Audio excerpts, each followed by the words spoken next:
చందమామ కథ మానసిక శక్తులు. కోసల దేశంలో సమరపుంగవుడనేవాడు దేహ విద్యలైన మల్ల యుద్ధం, ముష్టి యుద్ధం వంటి వాటిల్లో సాటిలేని ప్రావీణ్యం సంపాదించాడు. అతడు కోసల దేశంలోనే కాక చుట్టుపక్కల రాజ్యాలలో కూడా తనకు దీటైన ప్రత్యర్థులే లేరనిపించుకున్నాడు. సమరపుంగవుడికి ఒక్కొక్కసారి తన చేత ఓడబడిన మల్లులను గురించి ఆశ్చర్యం కలుగుతూ ఉండేది. వాళ్ళల్లో కొందరు దేహబలంలో తనకున్న మిన్నైన వాళ్ళు, మరికొందరు మల్లయుద్ధ రహస్యాలు ఆకలించుకున్న నిపుణులు కూడా ఉన్నారు. అయినా వాళ్ళు తన వల్ల అపజయం పాలవుతున్నారంటే అందుకు కారణం వాళ్ళు తనకు సరైన ప్రత్యర్థులు కాదన్న నమ్మకం కలిగింది సమరపుంగవుడికి. ఒకసారి అతడు తన గురువైన అజిత మల్లుడితో మాటల సందర్భంలో, గురువర్య, నేనెందరో మల్లులను సునాయాసంగా ఓడించాను. అయినా ఇదేమీ నాకు గర్వకారణంగా కనిపించడం లేదు. ఎందుకంటే వాళ్ళంతా నాకు సరైన ఉజ్జీలు కాదని నా నమ్మకం అన్నాడు. ఆ మాటలకు అజిత మల్లుడు నవ్వి, ముఖ్యంగా మల్లయుద్ధం లాంటి వాటిల్లో మనిషికి ఒక దేహబలమే చాలదు, ఇతర శక్తులు కూడా ఉండాలి అన్నాడు. అవేమిటో వివరంగా చెప్పమని సమరపుంగవుడు అడిగాడు. కానీ అజిత మల్లుడు, సమయం వచ్చినప్పుడు అవేమిటో నీకే తెలుస్తుంది అని ఊరుకున్నాడు. కొన్నాళ్ళ తర్వాత సమరపుంగవుడు తనతో సరితూగగల ప్రత్యర్థి ఎక్కడైనా ఉన్నాడేమో చూడాలనుకొని దేశ విదేశాలు గాలిస్తూ తిరగసాగాడు. కొంతకాలానికి అతడు ఆకస్మిక రాజ్యం చేరి ఒక కొండ మార్గాన నడుస్తూ ఉండగా నికుంభుడనే భయంకర రాక్షసుడు తటస్థపడ్డాడు. మహాకాయుడైన ఈ రాక్షసుడు ఒక కొండ గుహలో నివసిస్తూ ఆకలైనప్పుడల్లా గ్రామాల మీద పడి మనుషులను, పెంపుడు జంతువులను పట్టుకు తింటుంటాడు. ఆకస్మిక రాజైన అఖిలుడు రాక్షసుని చంపేందుకు అనేకసార్లు సైనికులను వాడి మీదకి పంపాడు. కానీ నికుంభుడు ఎంతమంది సైనికులు తన మీదకి ఆయుధాలెత్తి లంఘించి వస్తున్నా ఏమాత్రం లెక్క చేయక ఒక్కసారిగా పెద్దగా పెడబొబ్బ పెట్టేవాడు. ఆ వెంటనే సైనికులు ప్రాణభయంతో చెల్లాచెదరై పారిపోయేవారు. ఈ నికుంభుడిని చూడగానే సమరపుంగవుడిలో ఏదో కొత్త ఉత్సాహం వచ్చినట్టయింది. అతడు తొడ చరిచి పెద్దగా ఒక కేక పెట్టాడు. రాక్షసుడు ఒక్క క్షణం నివ్వెరపోతూ సమరపుంగవుడి కేసి చూసి తాను ఒక పెద్ద పెడబొబ్బ పెట్టాడు. వాడికి ఒక మనిషి తననిలా ఎదిరించి రావటం చూసి ఆశ్చర్యంతో పాటు కొద్దిగా భయం కూడా కలిగింది. సమరపుంగవుడు కుంపించి దూకుతూ రాక్షసుని సమీపించేంతలో అతడి కాలు తగిలి అసనాటుగా ఉన్న ఒక బండరాయి రాక్షసుడి కేసి దొర్లింది. దాన్ని తప్పించుకునేందుకు రాక్షసుడు పక్కకు తొలగేంతలో సమరపుంగవుడు వాడి మీదకి లంఘించి ఒక్క ముష్టిఘాతంతో నేల పడగొట్టేశాడు.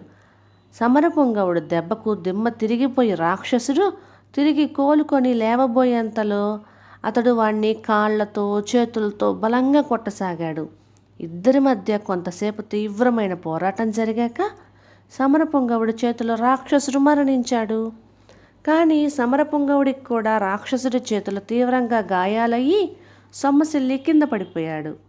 దూరాన్నుంచి ఇది చూసిన రాజుగారి చారులిద్దరూ పరుగు పరుగున రాజు అఖిలుడి వద్దకు వెళ్ళిపోయి జరిగిన సంగతి చెప్పారు.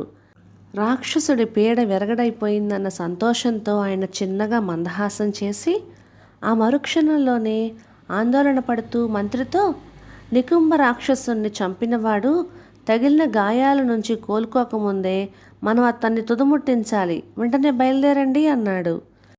నికుంభుడు లాంటి భయంకర రాక్షసుని చంపి దేశానికి ఎంతో మేలు చేసిన వాణ్ణి రాజు ఎందుకు హతమార్చ చూస్తున్నాడో మంత్రికి అర్థం కాలేదు. రాజు, మంత్రి, కొద్దిమంది సైనికులు వెంటరాగా కొండ ప్రాంతానికి వెళ్ళేసరికి చాలామంది ప్రజలు సమరపుంగవుడి చుట్టూ గుమ్ముగూడి ఉన్నారు. వాళ్ళల్లో కొందరు ఎంతో భక్తి శ్రద్ధలతో అతడి గాయాలకు మందులు పూసి కట్లు కడుతున్నారు. రాజు అఖిలుడు ఇది చూసి తన కత్తిని నేలకు జార్చి సమరపుంగవుడికి నమస్కరిస్తూ, నికుంభుడు అంతటి రాక్షసుని చంపిన మీరు వాడికన్నా భయంకరులై ఉంటారనుకున్నాను. అంతేకాక ఒక పీడ విరగడయి అంతకన్నా పెద్ద పీడ రాజ్యానికి దాపరిస్తుందని భ్రమపడ్డాను. గాయాల బాధ నుంచి తిరిగి కోలుకొనక ముందే మిమ్మల్ని చంపాలన్న తలంపుతో వచ్చినందుకు సిగ్గుపడుతున్నాను అన్నాడు. ప్రజాక్షేమం కోరే ఏ పరిపాలకుడికైనా అలాంటి ఆలోచనే కలుగుతుంది. అందులో పెద్ద తప్పేం లేదు మహారాజా అన్నాడు సమరపుంగవుడు. ఆ జవాబుకు రాజు తృప్తిపడి, మీరు దైవాంశ కలవారో లేక అతీత శక్తులున్నవారో అయి ఉండాలి. నేను పంపిన పెద్ద పెద్ద సైన్యాలనే నికుంభుడు తన హూంకారాలతో హడలగొట్టి తరిమేసేవాడు అన్నాడు. నాలో మీరు అనుకునే విధంగా దైవాంశ కానీ అతీత శక్తులు కానీ అలాంటివేమీ లేవు. దేహబలానికి తోడు ఇతర శక్తులు కావాలన్న మా గురువుగారి మాటల ఆంతర్యం ఇప్పుడు నాకు బాగా అర్థమైంది. ఆ శక్తులు మరేవో కాదు, మనోదారుఢ్యం, ఆత్మవిశ్వాసం, పట్టుదల. అందువల్లనే నాకు రాక్షసుని చూసినప్పుడు మల్లయుద్ధానికి నాకు సరి అయిన సమవుజ్జి దొరికాడన్న భావం తప్ప వాడు రాక్షసుడన్న భీతి ఏమాత్రం కలగలేదు. మీ సైన్యాలు అలా కాక మొదటి నుంచి వాడు భయంకరుడైన రాక్షసుడన్న భీతిలో మునిగి ఉన్నారు అన్నాడు సమరపుంగవుడు. రాజుకు అంత మహామల్లుడైన సమరపుంగవుడి వినయం చూసి చాలా ఆనందం కలిగింది. ఆయన సమరపుంగవుణ్ణి అప్పటికప్పుడే రాజలాంఛనాలతో నగరానికి తీసుకుపోయి ఘనంగా సత్కరించి కొంతకాలం తరువాత గొప్ప బహుమతులిచ్చి స్వదేశానికి పంపించారు. అనుకున్నది సాధించడానికి మానసిక శక్తులు అవసరం. ఆ శక్తులు మనోదారుఢ్యం, ఆత్మవిశ్వాసం, పట్టుదల. కథ సమాప్తం.